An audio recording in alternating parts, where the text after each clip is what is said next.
Good days. 5 ways to improve gut bacteria. I'm David. I'm Gerry. So this is an interesting topic here that we've discussed before. Gut bacteria. We're talking about flora within the intestines and within your internal organs. Yes. Basically, the secret to our immunity in the human condition. There are many more than 5 ways. We're going to go over a few that are really important. What comes to mind with you first? Number one, I would say, would be to ingest probiotics normally, right? Regularly. Yes, that's number one. And I will tell you right now, I see all kinds of people in my clinic that come in and they have got the latest and greatest because somebody down the street is selling it, and they are in a multi-level marketing company, and they come in and they tell me how wonderful it is.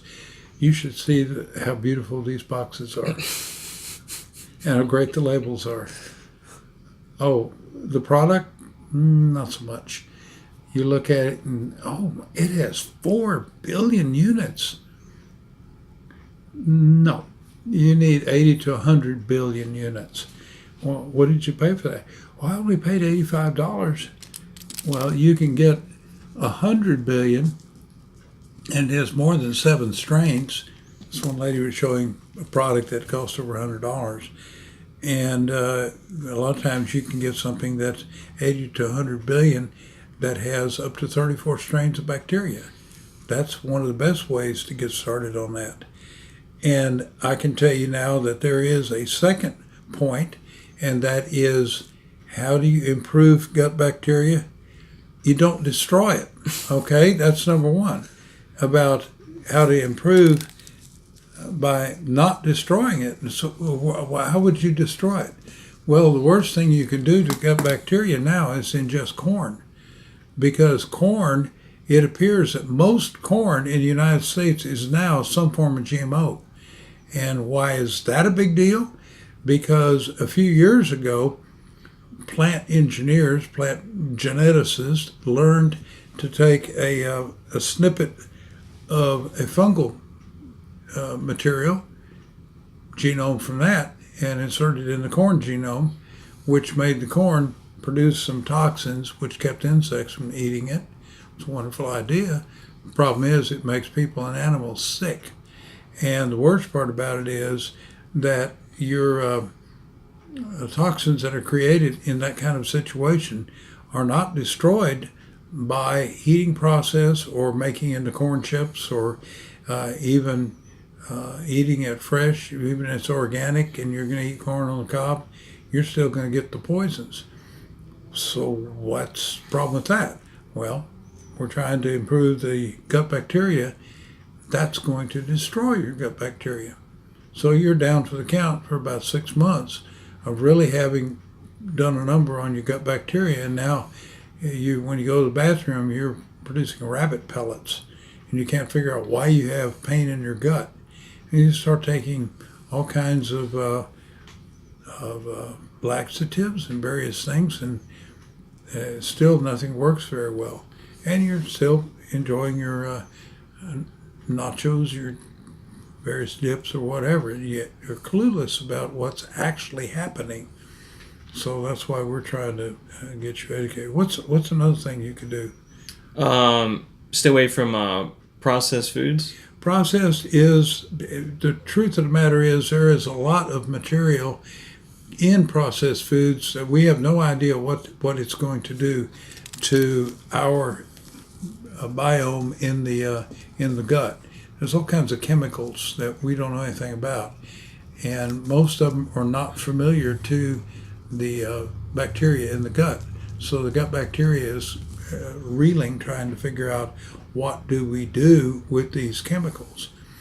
So that's another one. Number 4 would be hydration, because if you're not properly hydrated, your gut bacteria is suffering, and material flowing through the gut, waste flowing through the gut, isn't hydrated enough to flow properly through the gut.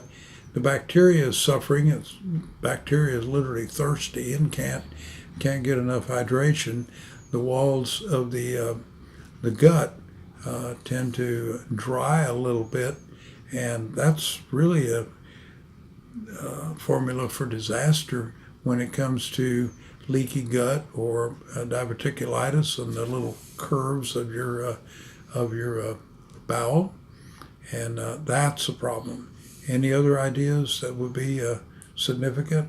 Well, I had a question because you'd mentioned before to destroy harmful bacteria and viruses, you'd recommended colloidal silver. Do you think that could help improve it by deteriorating harmful pathogens inside the gut? I think it could, but let me tell you one of the most destructive things you can do to the gut, or shall we say, avoiding this is one of the most beneficial things that you can do for your gut, and that is avoid antibiotics, because antibiotics end up flowing through the gut and through the urine. No matter what happens, it's got to get out of the body, and antibiotics are antibiotic, which means they are pro-death, pro-anti-life.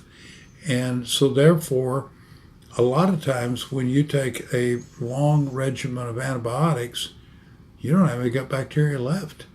You're just putting food in your mouth and it's coming out the other end, and Lord knows how, because there's not enough bacteria.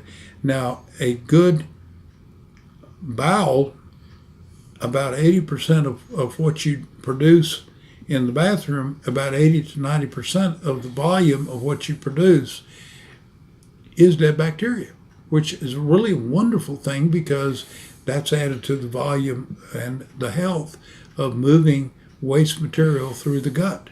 And only live bacteria, good bacteria, can perform that job for us.